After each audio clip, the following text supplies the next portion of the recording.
രീതിയിൽ അതേ ഭാവത്തിൽ അവൾ വണ്ടിക്ക് മുന്നിൽ കൂടി നടന്ന് അപ്പുറം കടന്നു. പുറകെ കുഞ്ഞുങ്ങൾ ഓരോന്നും മറുവശം കടന്നു.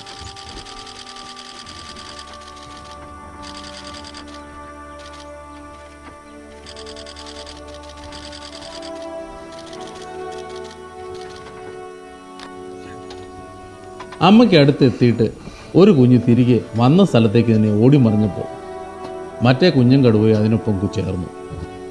ചേടാ, ഇവന്മാരുടെ ഒരു കാര്യം, ഇങ്ങനെ പോയാൽ എന്തു ചെയ്യുമെന്ന ഭാവത്തിൽ അവൾ കുഞ്ഞുങ്ങൾ പോയ സ്ഥലത്തേക്ക് നോക്കി അല്പസമയം നിന്നു.